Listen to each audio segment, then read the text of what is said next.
देखिए, पहली बात तो है कि वो मैटर सब जुडिस है। प्रिविलेज कमेटी होती है, उसके बाद जुडिशियल पावर होती है। कानून से ऊपर कोई नहीं, चाहे वह मंत्री हो या हो कर्मचारी। प्रिविलेज मोशन पर तकनीकी शिक्षा मंत्री राजेश धर्माणी का बड़ा बयान आया सामने। हमीरपुर जिला के प्रवास पर पहुंचे तकनीकी शिक्षा मंत्री राजेश धर्माणी ने राज्य सचिवालय कर्मचारियों के लिए बड़ी बात कही है।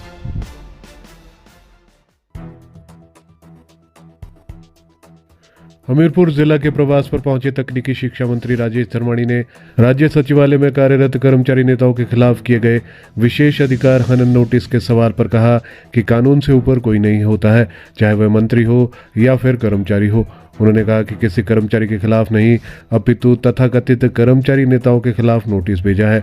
मामला विधानसभा की विशेष अधिकार समिति के पास है, इसलिए वे इस मुद्दे पर और कुछ नहीं कहेंगे। यदि कर्मचारी को कुछ कहना है तो वे कमेटी के पास कह सकते हैं।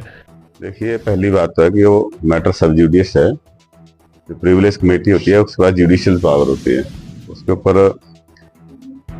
जो भी इंडिविजुअल्स हैं वो कर्मचारियों के खिलाफ नहीं है। कर्मचारी तथाकथित नेता हैं और वो इंडिविजुअल्स हैं, अगर जो कुछ उन्होंने बात कहनी है वो प्रिविलेज कमेटी के सामने कहें। और इसमें मैं ज़्यादा कुछ कमेंट्स नहीं करूँगा, क्योंकि वो मैटर जो है कमेटी के विचाराधीन। क्यों नहीं कराते?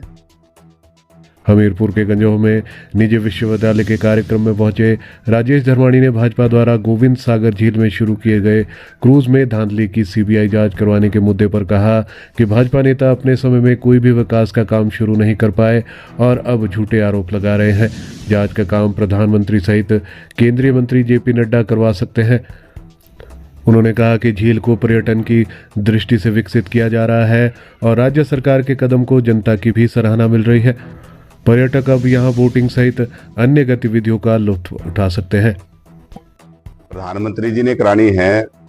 नड्डा जी राष्ट्रीय अध्यक्ष बिलासपुर से हैं। अपने आप तो बीजेपी वाले कुछ करा नहीं पाए इतने सालों से। मतलब झील जो है वो बनी हुई है और उसका कोई जो टूरिज्म पोटेंशियल था उसको हम हार्नेस नहीं कर पाए हैं। तो अभी जो कदम उठाए हैं तो वो बहुत सराहनीय हैं और बहुत जल्दी जो है आदरणीय मुख्यमंत्री जी उसका विधिवत उद्घाटन कर रहे हैं और लोगों में उसका बहुत बड़ा उसको लेकर जो है उत्साह है। बड़ा आकर्षण का एक केंद्र बना है और एक साइड से एक किस्म के ये वे साइड टूरिज्म है, क्योंकि जो टूरिस्ट कुल्लू मनाली लेह लद्दाख जाता है उसके लिए उस रोड के साथ में जो है हमने ये फैसिलिटी क्रिएट कर रहे हैं। और अहौर में उसके साथ ही अहौर एक स्थान है, वहाँ पर हम एक बड़ा कम्प्लेक्स जो है एक तरफ निर्माणाधीन है, दूसरी तरफ भी बना रहे हैं। तो लगभग 250-300 करोड़ रुपए उसके ऊपर खर्च कर रहे हैं। वहीं पे एक हेलीपोर्ट भी बन रहा है। तो वाटर स्पोर्ट्स रिलेटेड एक्टिविटीज भी कर रहे हैं, एरो स्पोर्ट्स रिलेटेड एक्टिविटीज भी वहाँ पे स्टार्ट की हैं, पैराग्लाइडिंग भी स्टार्ट की है। और जो वे साइड हम होटल्स और अच्छा इंटरनेशनल लेवल के फूड कोर्ट, वेलनेस सेंटर, ये सब कुछ वहाँ पे बन रहा है। तो रिवाइज करने की जरूरत है, क्योंकि जो मंडी भराड़ी पुल से अगर हम टुवर्ड्स कीरतपुर की तरफ जाते हैं तो वहां से लेकर और जो फर्स्ट टनल का एंट्रेंस है वहां तक जो है तीखे मोड़ है, उस स्ट्रेच में तो लिमिट जायज लगती है। लेकिन मंडी भराड़ी से सुंदरनगर की तरफ जब हम आते हैं तो उसमें क्योंकि वो रोड अच्छा है, वहां पे वो लिमिट सेम लिमिट नहीं रहनी चाहिए, उसको चेंज करने की जरूरत है। तो मैं समझता हूँ कि इसमें एनएचएआई के अधिकारियों को पुनर्विचार करना चाहिए, क्योंकि रोड कंडीशन के हिसाब से हमें जो है वो स्पीड लिमिट सेट करने की जो है कंडीशन रहती है।